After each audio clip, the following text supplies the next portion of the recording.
6 மாசம் கூட விமர்சனம் பண்ணாம இருக்கிற மாதிரி இந்த ஆட்சி நடக்குமா அப்படின்னு நான் கலந்து கொண்ட சில நிகழ்ச்சிகள்ல பேசினேன். அதை உண்மைக்கு மாறாக திருச்சி ஆட்சியை கவிழ்க்க சதியா அப்படின்னு கேட்டு நம்ம எதிரிகள் அழ ஆரம்பிச்சுட்டாங்க. ஏற்கனவே நான் நிறைய முறை சொல்லிட்டேன். இன்னொரு முறையும் இந்த கூட்டத்தில் நான் தெளிவா சொல்ல விரும்புறேன். திமுக கழகம் பொறுப்பான விழிப்பான எதிர்கட்சியா தன்னுடைய கடமையை உறுதியா செய்யும். இந்த ஆட்சியுடைய தோல்விகளை நாம தொடர்ந்து சுட்டி காட்டுவோம், கேள்விகளை கேட்போம். சமீபத்தில் திருவைகுண்டத்துல ஆளுங்கட்சி சார்ந்த பெண்ணுக்கு அந்த கட்சியினர பாலியல் தொல்லை கொடுத்திருக்கிறாங்க. இது பத்தி 2 அமைச்சர்கிட்ட முறையிட்டும் நீதி கிடைக்கல.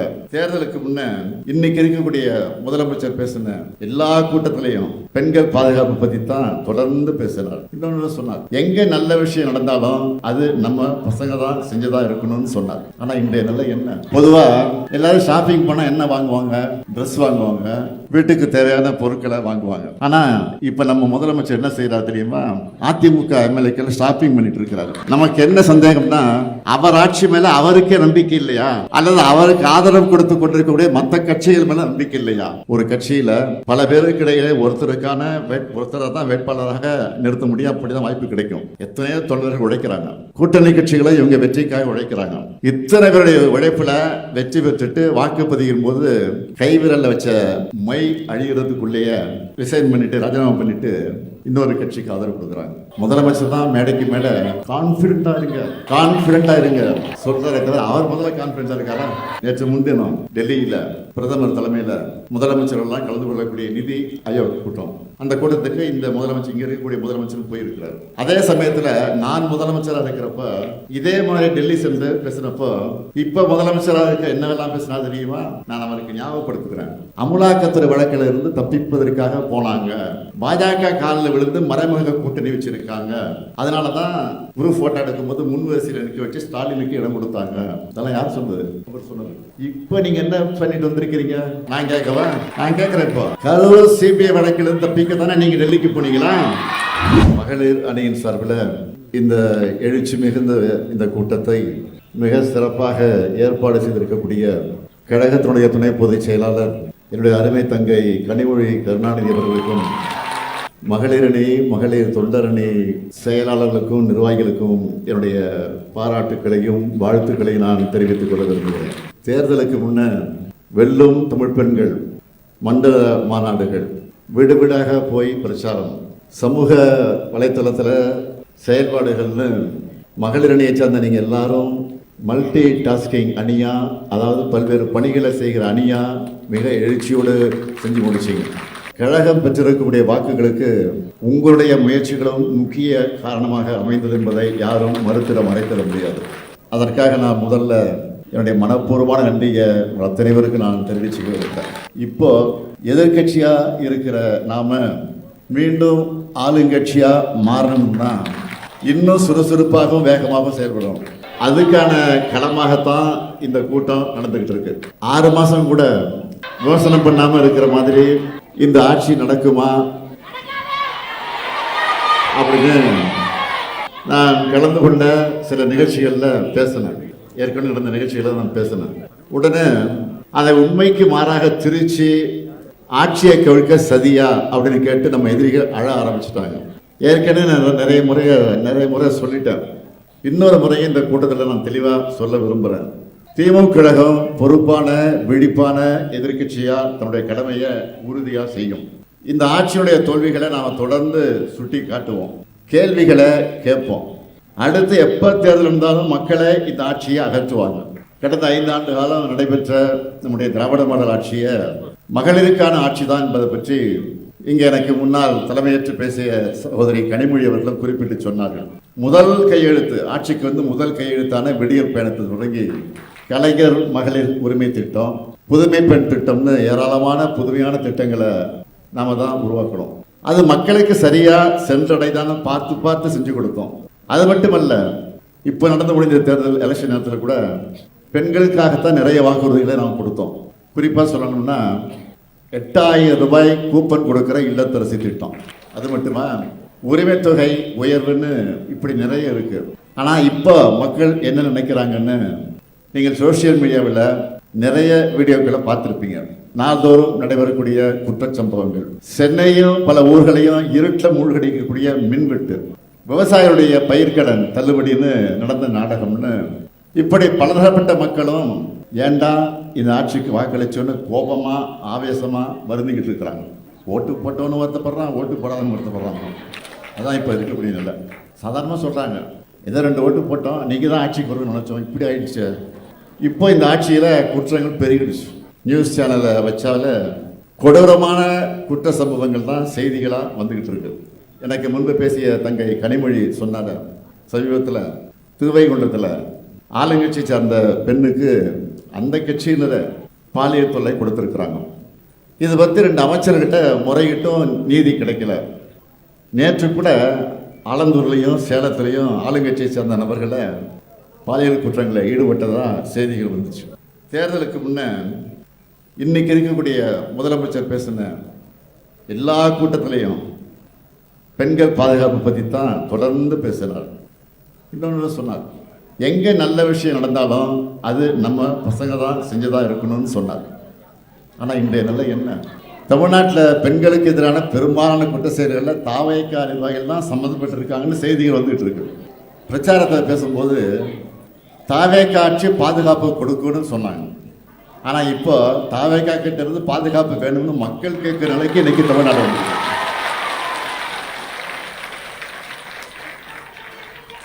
பொதுவாக எல்லாரும் ஷாப்பிங் போனால் என்ன வாங்குவாங்க?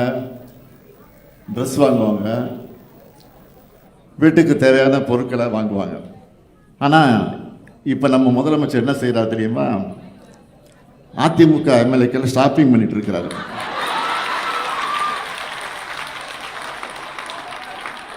நமக்கு என்ன சந்தேகம்னா, அவர் ஆட்சி மேலே அவருக்கே நம்பிக்கை இல்லையா, அல்லது அவருக்கு ஆதரவு கொடுத்து கொண்டிருக்கக்கூடிய மற்ற கட்சிகள் மேலே நம்பிக்கை இல்லையா?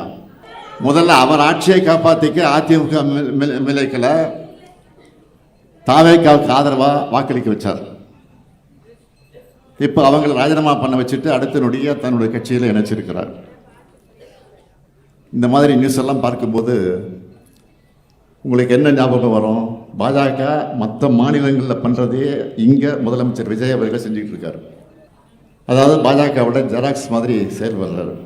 உதவின்னு கேட்டப்போ அவருக்கு ஆதரவு கொடுத்த கட்சிகள் எல்லாம் இதை பற்றி கேட்குறப்ப தர்ம சங்கடத்தை தவிக்கிறாங்க. கொஞ்சம் யோசிச்சு பாருங்க. ஒரு கட்சியில் பல பேருக்கு இடையே ஒருத்தரை தான் வேட்பாளராக நிறுத்த முடியும். அப்படி தான் வாய்ப்பு கிடைக்கும். எத்தனையோ தொண்டர்கள் உழைக்கிறாங்க. கூட்டணி கட்சிகளை இவங்க வெற்றிக்காக உழைக்கிறாங்க. இத்தனை பேருடைய உழைப்பில் வெற்றி பெற்றுட்டு வாக்குப்பதிவின் போது கைவிரலில் வச்ச மை அழிகிறதுக்குள்ளேயே ரிசைன் பண்ணிட்டு ராஜினாமா பண்ணிட்டு இன்னொரு கட்சிக்கு ஆதரவு கொடுக்குறாங்க. ஜனநாயக சக்திகள் நியாயமா இதை கேள்வி கேட்கணுமா வேணாமா? ஒரே மாசத்துல எம்எல்ஏக்கள் ரிசைன் பண்ணிட்டு தாவேக்காவில் ஜாயின் பண்றாங்களே, அந்த அளவுக்கு அப்படி என்ன ஆஃபர் தாவேக்காவில் கிடைச்சிருக்குன்னு பேசணுமா வேணாமா? ஜனநாயகத்தை கேலி கூத்தாக்குற அசிங்கமான ஆட்சியா இந்த ஆட்சி இருக்கு. முதலமைச்சர் தான் மேடைக்கு மேடை கான்ஃபிடண்டா இருங்க சொல்றாரே தவிர அவர் முதல்ல கான்ஃபிடன்ஸா இருக்காரா?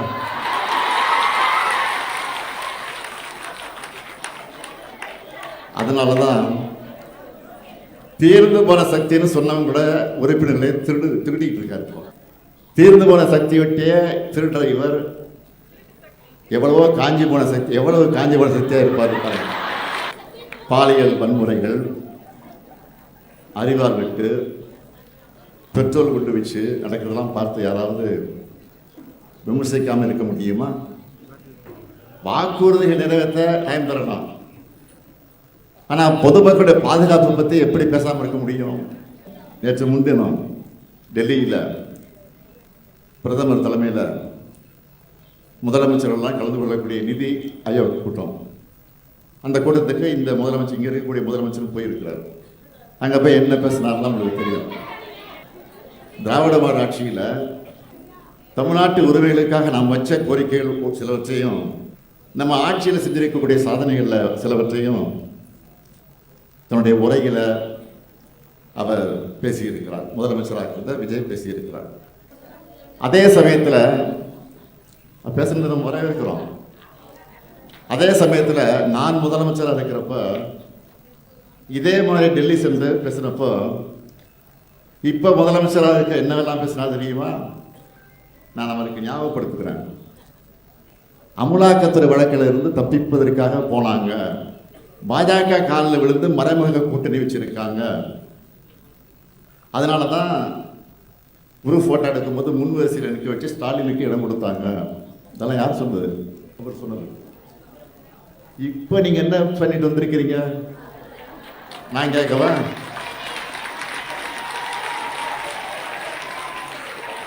நான் கேட்குறேன். இப்போ பதில் சொல்லுங்க. மிஸ்டர் சீஃப் மினிஸ்டர், மாண்புமிகு முதலமைச்சர்,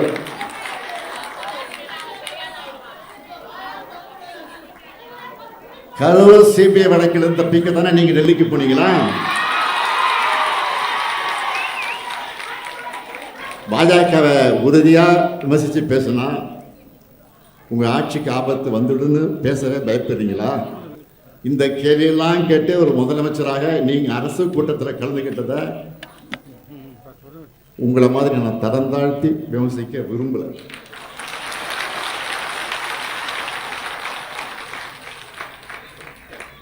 மும்மொழி கொள்கையை அமல்படுத்த அதை மறுத்த காரணத்துக்காக தமிழ்நாட்டுக்கான கல்வி நிதியை ஒன்றிய பாஜக அரசு விடுவிக்காம பிளாக்மெயில் பண்ணாங்க. திமுக அரசு அதை எதிர்த்து போராடணும். அதில் கூட இப்போ இருக்கிற முதலமைச்சர் என்ன சொன்னார்? பாஜக அரசை கண்டிக்காம கொடுப்பது அவங்க கடமை, வாங்கிறது எங்க உரிமை. ஆனால் பாசிசமும் பாயாசமும் எல்கேஜி யூகேஜி பசங்க மாதிரி சண்டை போடுறாங்கன்னு நக்கல் நையாண்டி பண்ணீங்கள. இப்போ நீங்க மட்டும் என்ன பண்ணிட்டு வந்திருக்கீங்க? நிபந்தனைகள் இல்லாம நிதியை கொடுக்கணும்னு தான் நீங்க கேட்டிருக்கீங்க. இப்படித்தான் செய்ய முடியும். ஏன்னா இது சினிமா இல்லை, ஆட்சி நிர்வாகம். மாநில உரிமைகள் சார்ந்த எதுவாக இருந்தாலும், மாநில உரிமைகள் சார்ந்த உரிமைகள் எதுவாக இருந்தாலும் திராவிட மாடல் அரசு போட்டு தந்த ப்ளூ பிரிண்ட் படிதான் யாராக இருந்தாலும் செயல்பட முடியும். சொல்லப்போனா இந்தியாவுடைய 2வது பெரிய பொருளாதாரம் தமிழ்நாடு. பெண்கள் அதிகம் தொழிற்சாலைகளில் பணிபுரியக்கூடிய மாநிலம் தமிழ்நாடு. நம் மாணவர்களுக்கு நீட் விலக்கென திமுக அரசோட பாலிசி நோட் மாதிரி தான் முதலமைச்சருடைய மொத்த பேச்சு இருந்துச்சு.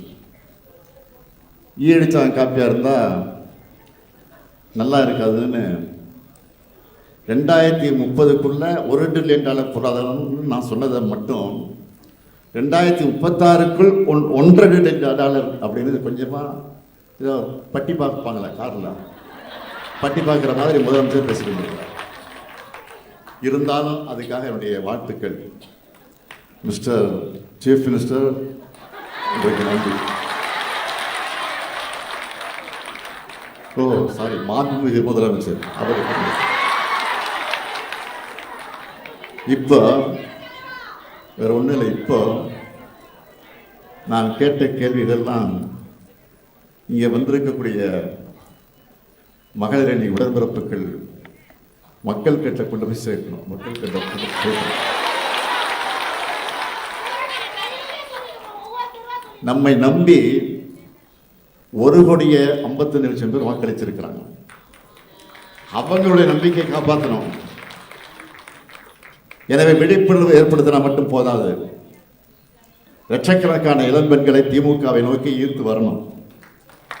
அது மாதிரி நம்ம செயல்பாடுகள் இருக்கணும். நம்ம கிட்ட வரலாறு இருக்கு, கொள்கை இருக்கு, சாதனை இருக்கு, எதிர்காலத்துக்கு தேவையான தொலைநோக்கு பார்வை இருக்கு. இது எல்லாத்தையும் அவங்களுக்கு புரியுற மாதிரி சொல்லுங்க.